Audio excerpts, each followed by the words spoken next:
Hi everyone, welcome to the School District of Philadelphia and congratulations on your new position. We are all going to have a fabulous school year.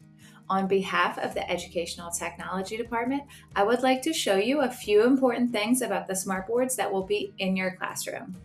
This is the first video of a two-part series. In this video, we will focus on how you can utilize your board to display instruction on the screen to your students. There are two ways that you can do this. One way is to sign into the board and connect your Google accounts. That way, all your district materials are at your fingertips. The other way is to connect your laptop and mirror your screen. Both ways are great, and you can choose whatever is best for you and your instruction style. Let's get started. The first thing you should do when you get into your classroom is make sure your smart board is plugged in and turned on. There are different models of boards across the district. Find the type of board that is in your classroom using the picture. Now refer to the picture to see where the power button is. This power button can also be tapped once to put your board to sleep overnight. Please do not turn your board fully off overnight. Now let's look at two ways teachers display information on their boards. The way that most people use to display information on their board is by signing in. This creates a profile on their board and saves all their Google information. They can get into their drive easily without having to connect their laptop. Everything is right on the board. So let's see how we do that. First thing is we're going to go down to this little man down here, the icon in the bottom right, and you'll see there's a few different ways we can sign in. The top two that most people use are the QR code, scanning it with your phone, and then choosing Google and PhilaSD. The next option is to choose the board login website and typing that into your laptop. A lot of people choose this option if they are uncomfortable with logging in on their phone. So I am going to go to the website and type in the 8-digit code that's on the board, then click Submit, choose Google, click your PhilaSD login, and then you'll be successfully logged into the board. Once I type in the 8-digit code and hit enter, I'm going to choose PhilaSD, and it's going to bring me into the board and give me some prompting steps to set up my Google account. It might show this getting your tablet ready page for a few minutes. Bear with us, it'll be worth the wait. It just might take 3 to 4 minutes. Once it switches to this next screen, this checking info screen, this is good. It means it's on its way and we are almost there.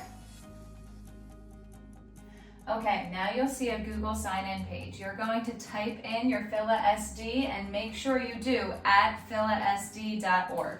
Once I typed in my full email here, now I'm going to hit next.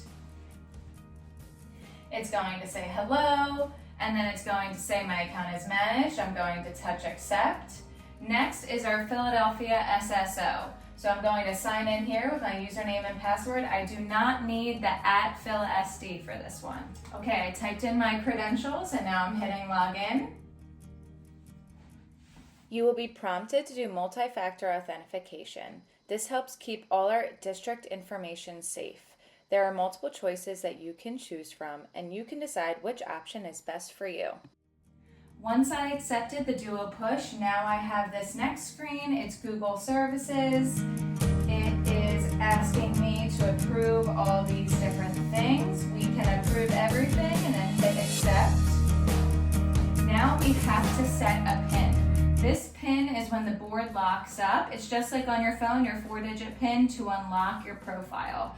The board locks up to protect your information. Since we have your information and student information associated with your PhilaSD, we lock it up if it hasn't been used for a while, and then you can come back in and enter in the lock PIN. So I am going to enter in a 4-digit lock PIN. Make sure you remember this. And it says anything else. We can click no thanks. It's getting our tablet ready. All right, we are in. So now we see our home screen here. And the last step. A lot of people forget this step. This is very important. If we don't do this step, we will not be able to get into our Google accounts, okay? So this is very important. We go to the top of the screen and we swipe down, okay? Then you'll see up here it says account action required. I have to tap this. That is the last step in connecting my Google account. Okay, so I'm going to tap this, and that will make this triangle with the exclamation point go away. You'll see the applications dance a little bit at the bottom of the screen, and after 10 to 20 seconds, it will go away. And now I'm going to try to go into Drive, and I want to make sure all my stuff is in there. I can see everything, so I did everything correctly. You can also go into Chrome. It's going to prompt you to continue as yourself.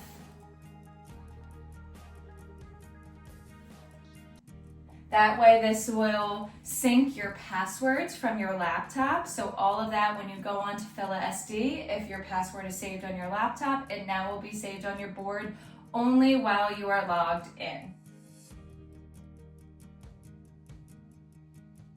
A quick way to display information on your board is connecting your laptop to the board using the USB-C cord.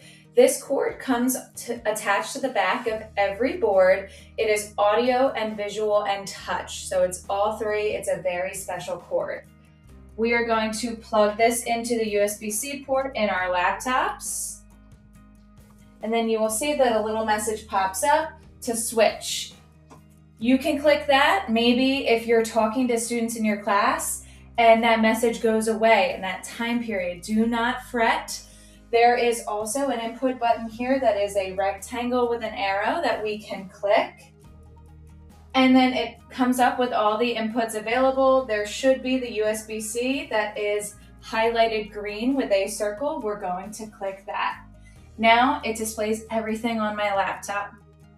If I would like to navigate up on the board without having to walk over to my laptop and use the trackpad, you need to have smart drivers downloaded on your laptop.